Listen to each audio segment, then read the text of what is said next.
Gracias por continuar con nosotros aquí en Zona Certificada. Y bueno, Mario, el día de hoy tenemos un invitado especial y un tema muy importante, relevante dentro del comercio exterior, mayormente en las agentes aduanales, en las aduanas, en las cuales pues el trabajo que realizan es fundamental para que todo pues continúe en la manera correcta, mayormente con estos cambios y reformas fiscales que empiezan a registrarse año con año, ¿no?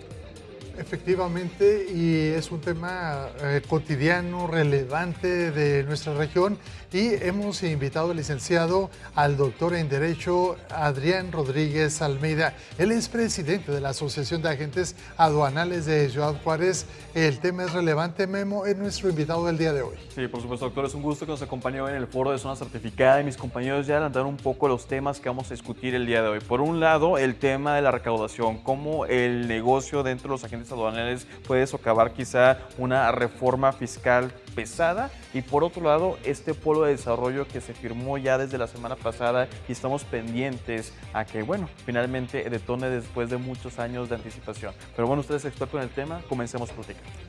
Muchas gracias, Guillermo. Te comento que, en primer lugar, en la actualidad se está implementando, incluso instaurando, el Plan México anunciado por la Presidenta de la República, que este plan tiene como propósito básicamente el combatir la evasión fiscal, el inhibir la introducción de mercancías en forma ilícita al país y obviamente pues con el propósito de generar una seguridad en la cadena logística y finalmente poder recaudar con mayor cantidad las contribuciones que se deben de generar o que se generan todos los días en el país. Entonces, básicamente para la presidencia actual de la República, pues el tema de una reforma fiscal, como le llamaban ellos, de gran calado, una reforma fiscal integral, la promesa fue que no se iba a dar, sino que se iba a eficientar la recaudación.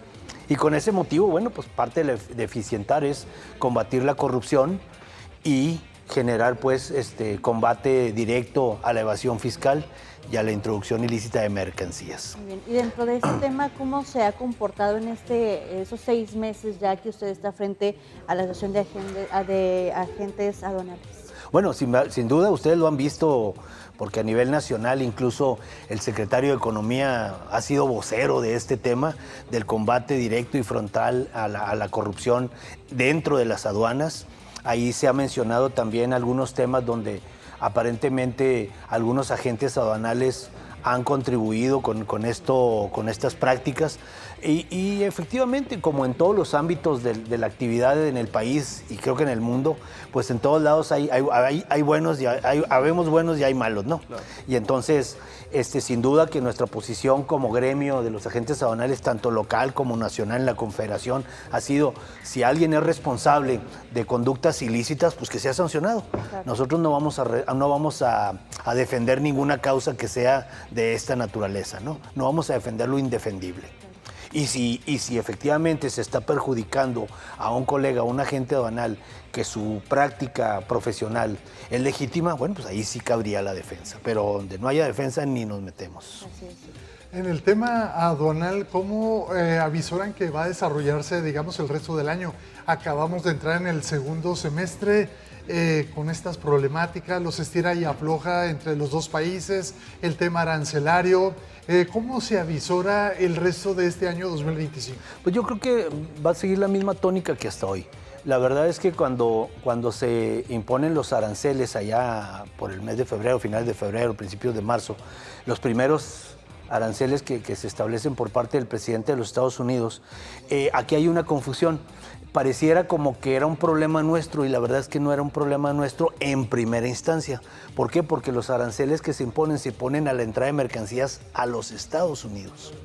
Y entonces a veces nos preguntaban a nosotros los agentes aduanales aquí en México, oye, ¿y qué estás haciendo para implementar los nuevos aranceles? No, pues eso no toca a nosotros. Nosotros hacemos nuestro trámite de exportación de la mercancía normal. A la exportación no hay ningún arancel. El tema era para los agentes aduanales, o es para los agentes aduanales norteamericanos, que ellos sí tuvieron que instrumentar e implementar pues, sus sistemas y las estrategias para poder cobrar esos nuevos aranceles de mercancía que se introduce a los Estados Unidos. Y aquí cabe hacer la aclaración, porque en materia de comercio exterior hay mucha desinformación. Cuando una mercancía se va a extraer de un país, se tiene que hacer el trámite aduanero con los agentes aduanales de ese país y conforme a las reglas y normas del propio país de origen. Luego, cuando la mercancía va a ingresar al país de destino, cualquiera que éste sea, ahora hay que hacer los trámites aduaneros con los agentes aduanales de ese país de destino. Entonces, son dos trámites aduaneros, el de exportación con los agentes aduanales del país de origen y el de importación con los agentes aduanales y las autoridades de aduaneras del país de destino. Y lo mismo sucede a la inversa. Cuando queremos traer mercancía a México, pues primero tenemos que exportarla del país de origen e importarla al país nuestro. Y eso tiene que ver, por ejemplo, con un problema que hoy es recurrente, con el famoso decreto de la regulación de la regularización de vehículos que no tenían legal estancia en el país. Sale este decreto de regularización y entonces toda aquella persona que ya tenía en su posesión un vehículo que no tenía legal estancia, podía hacer el trámite para que ese vehículo tuviera legal estancia en el país. Pero estamos hablando de un vehículo que nunca fue exportado de los Estados Unidos y que tampoco ha sido importado a México. Y entonces, ¿qué sucede? Que el primer problema que se tiene es que este vehículo no puede ser comercializado de acuerdo con el decreto. El segundo problema que se tiene es que este vehículo tampoco puede ir al extranjero. Y no puede ir al extranjero por una razón, porque ni fue exportado ni fue importado. Y entonces aquí tenemos los grandes problemas que cuando van con esos vehículos y vienen de nuevo a México, en la aduana mexicana se los detienen. Y peor es el caso, hay ocasiones en que van a Estados Unidos con esos vehículos y si el agente del CBP llega a revisar el número de serie y ve que siguen el padrón vehicular de allá, te puedes hacer una multa hasta de $10,000. Claro, porque hay mucha desinformación en estos temas. Exacto, ¿no? porque así es, porque normalmente se cree que el importar mercancías al país nomás es traerlas. Pues no nomás es traerlas. Primero tienes que exportarlas de donde vienen, ¿no? Del país de origen.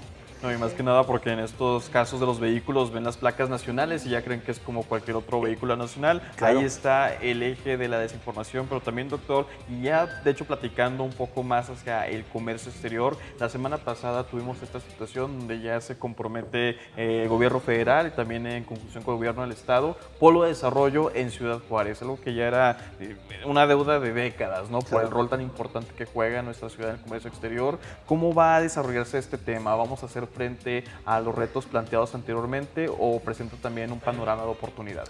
Mira, con relación a este tema en específico, sí, efectivamente, desde hace varios años se tiene este proyecto de desarrollar el cruce fronterizo de Jerónimo Santa Teresa.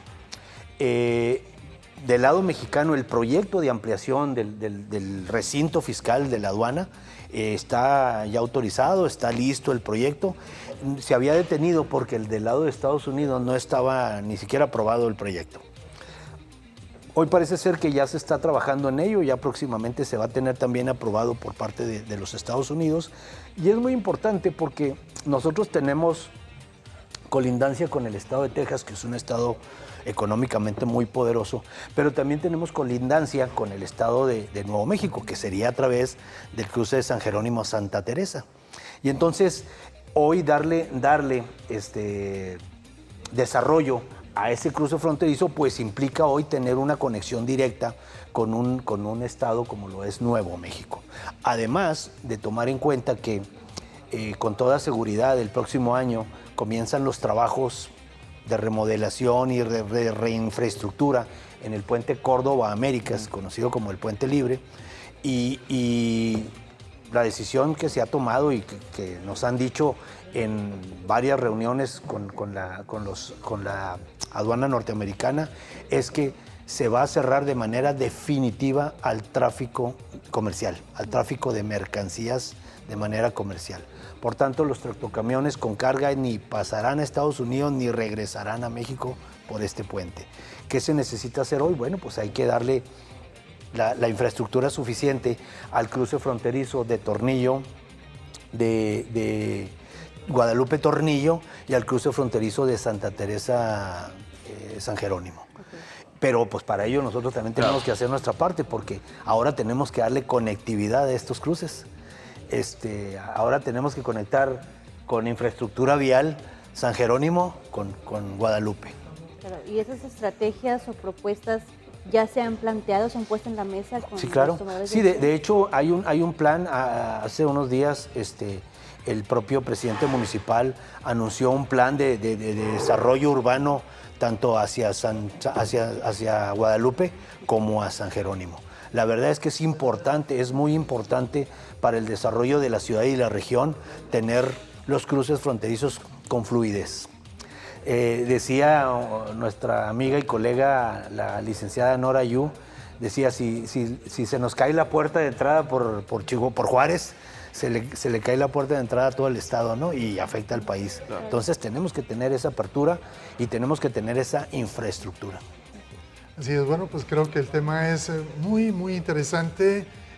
Últimamente, con todos los problemas que ya citábamos anteriormente con Estados Unidos, el tema de aranceles, sin embargo, se avisora de un tema que es importante y que hay que estar preparados. Se escuchaba mucho del nearshoring y se ha ido apagando poco a poco, paulatinamente, sí, pero parece que va a recobrar fuerza.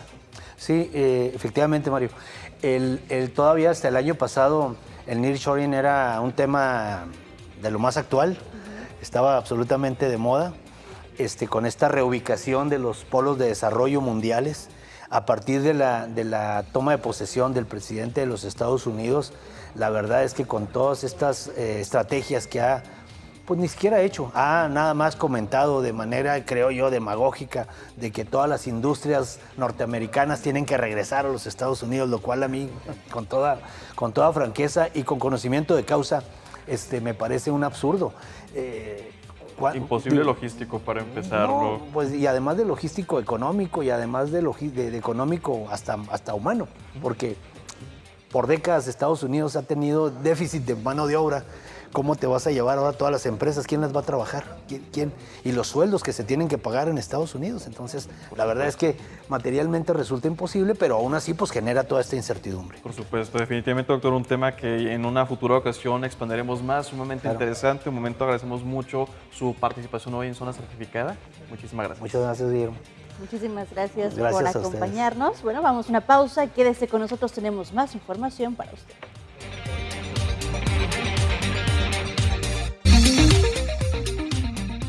En unos instantes, en la Agenda Industrial, todo listo para la sexta edición de WireTech México Assembly, la expo más grande dedicada al arnés eléctrico, automatización y electrónica.